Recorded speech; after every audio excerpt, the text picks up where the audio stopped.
사도신경. 나는 전능하신 아버지 하나님 천지 창조주를 믿습니다. 나는 그의 유일하신 아들 우리 주 예수 그리스도를 믿습니다. 그는 성령으로 잉태되어 동정녀 마리아에게서 나시고 본디오 빌라도에게 고난을 받아 십자가에 못 박혀 죽으시고 장사한 지 사흘 만에 죽은 자 가운데서 다시 살아나셨으며 하늘에 오르시어 전능하신 아버지 하나님 우편에 앉아 계시다가 거기로부터 살아있는 자와 죽은 자를 심판하러 오십니다. 나는 성령을 믿으며 거룩한 공교회와 성도의 교제와 죄를 용서받는 것과 몸의 부활과 영생을 믿습니다. 아멘.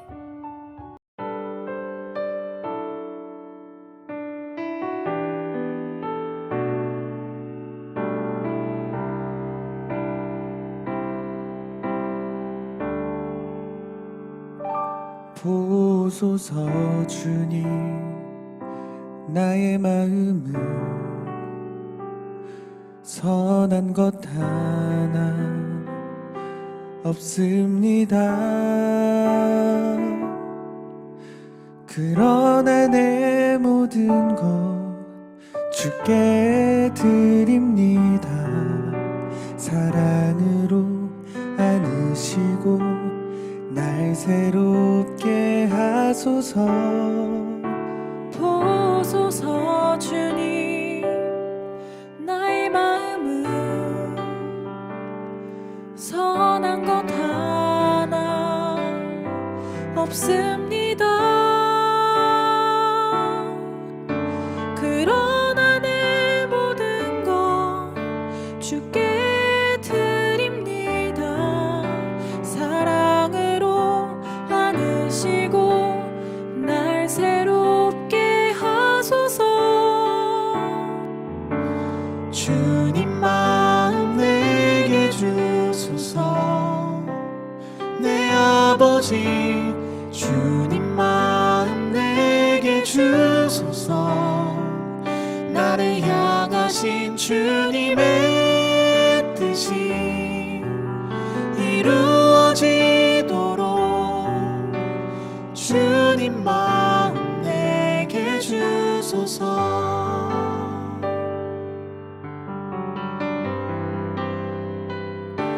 보소서 주님, 나의 마음은 선한 것 하나 없습니다. 그러나 내 모든 것 주께 드립니다. 사랑으로 안으시고 날 새롭게 하소서.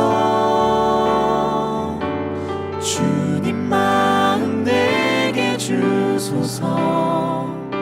내 아버지 주님 마음 내게 주소서. 나를 향하신 주님의 뜻이 이루어지도록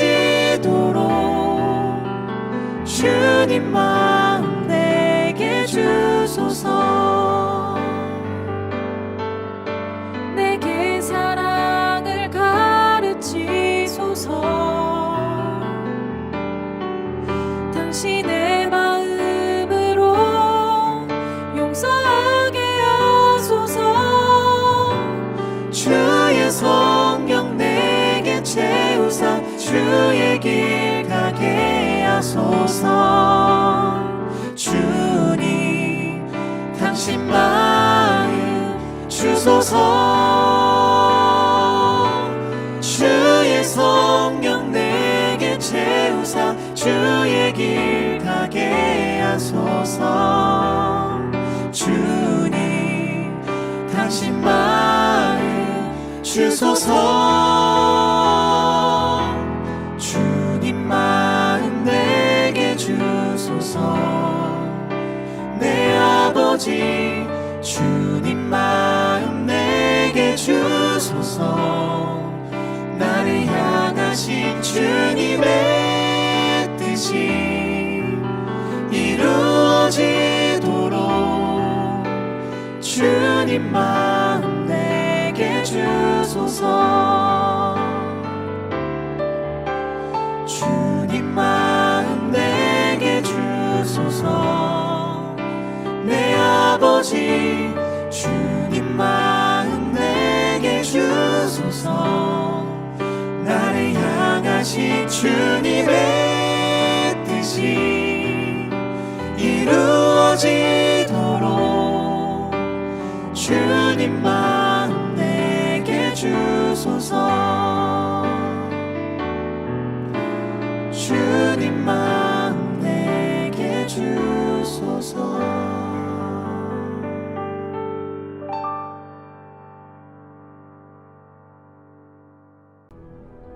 예수께서 즉시 제자들을 재촉하사 자기가 무리를 보내는 동안에 배를 타고 앞서 건너편으로 가게 하시고 무리를 보내신 후에 기도하러 따로 산에 올라가시니라.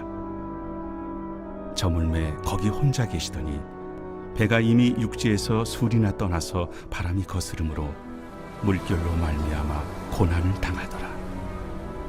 밤사경에 예수께서 바다 위로 걸어서 제자들에게 오시니 제자들이 그가 바다 위로 걸어오심을 보고 놀라 유령이라 하며 무서워하여 소리 지르거늘 예수께서 즉시 이르시되 안심하라.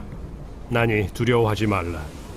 베드로가 대답하여 이르되 주여, 만일 주님이시거든 나를 명하사 물 위로 오라 하소서. 오라.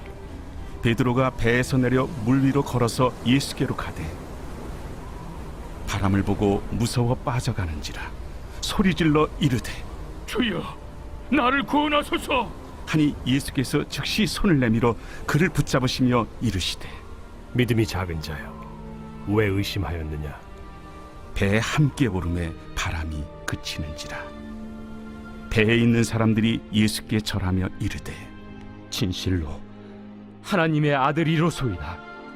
그들이 건너가 게네사렛 땅에 이르니 그곳 사람들이 예수이신 줄을 알고 그 근방에 두루 통제하여 모든 병든 자를 예수께 데리고 와서 다만 예수의 옷자락에라도 손을 대게 하시기를 간구하니 손을 대는 자는 다 나음을 얻으니라.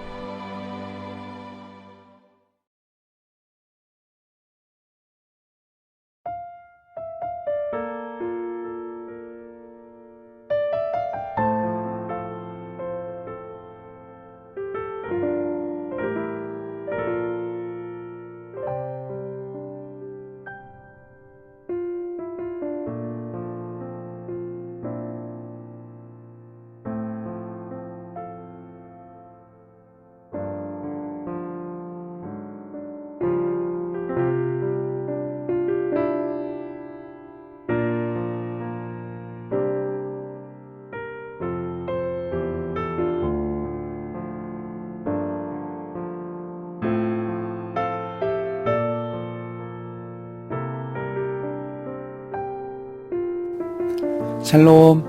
오늘도 복된 하루 하나님의 은혜와 평강이 우리 삶에 넘칠 수 있기를 원합니다. 하나님께서는 찬양할 때도 마음이 중요하고 또 기도할 때도 마음이 중요합니다. 그래서 우리가 마음을 하나님께 드릴 수 있는 복된 성도 될 수 있기를 원합니다. 오늘 말씀에 예수님께서 바다 위를 걸으시고 또 풍랑을 멈추게 하시는 기적을 통해서 33절에 나오는 대로 예수님이 누구신가, 진정 하나님의 아들이구나 라는 사실을 계시해 주시는 유명한 장면입니다. 그래서 이 본문을 우리가 읽게 되면 이 사건을 통해서 주시는 계시의 메시지에 대해서는 아마 대부분 잘 아실 거라고 생각이 되어집니다. 그래서 오늘은 23절을 보면 예수님께서 기도하러 따로 산에 올라가셨다 그랬는데 당시에 이 히브리인들의 기도는 어떤 것이었는가에 대해서 간단하게만 살펴보고자 합니다. 예수님께서는 오병이어의 놀라운 기적을 베푸신 후에 예수님을 왕으로 삼고자 하는 무리들을 피해서 제자들을 먼저 건너편 게네사렛 땅으로 보내신 다음에 예수님께서는 따로 산에 기도하러 올라가셨습니다. 복음서에서 예수님이 기도하시는 모습 속에는 몇몇의 제자들이 함께 등장하는 반면에 오늘은 예수님 혼자 산에서 기도하시는 만큼 아마도 간절하게 하나님의 뜻을 위해 기도하셨을 것으로 생각이 되어집니다. 왜냐하면 이 히브리인들의 기도는 단순히 간구라는 의미만으로 사용되지는 않기 때문입니다. 당시에 이 히브리적 기도의 의미는 우리가 생각하는 간구나 소원을 비는 등의 개념이기보다는 스스로를 판단한다라는 개념을 가지고 있었습니다. 그러니까 기도라는 것이 이것을 통해서 하나님을 나의 심판주로 모신다라는 의미가 되어집니다. 그러니까 기도하는 사람의 어떤 태도와 자세를 말하는 것입니다.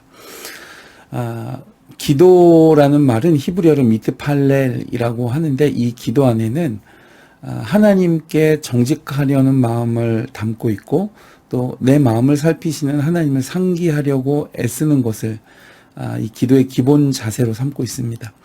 왜냐하면 기도를 드리는 그 기도자는 하나님 앞에 서야 하기 때문이죠. 마치 기도는 그래서 하나님께 드려진 온전한 제사와도 같은 개념이었습니다.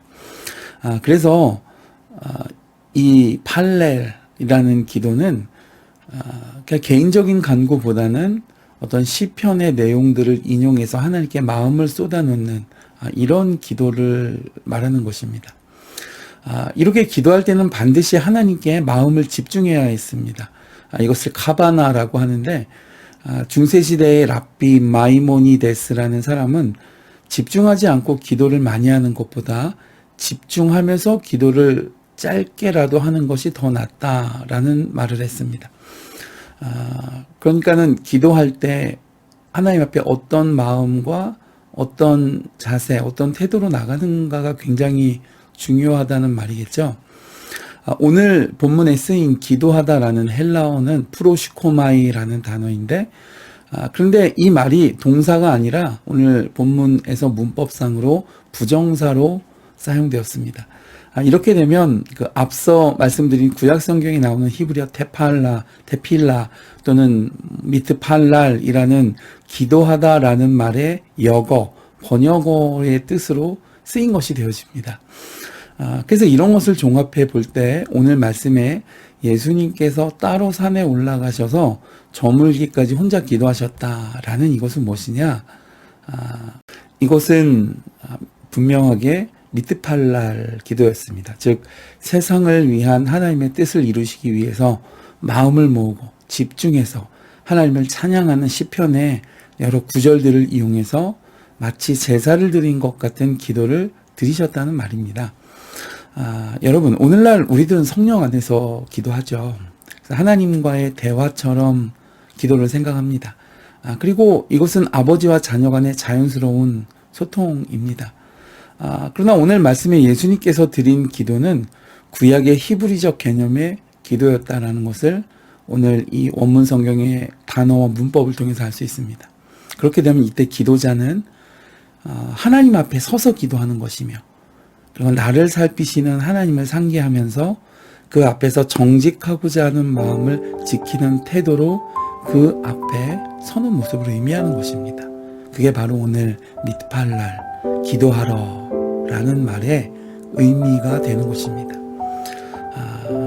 그러면 여러분은 오늘 아침 이 촛불을 들이시면서 또 기도하실 때 어떤 모습으로 기도하시나요? 내 중심으로 기도하기보다 내 기도를 들으시는 주님을 상기하면서 기도하실 수 있는 복된 아침, 복된 성도 되실 수 있기를 주님의 이름으로 축복해 드립니다.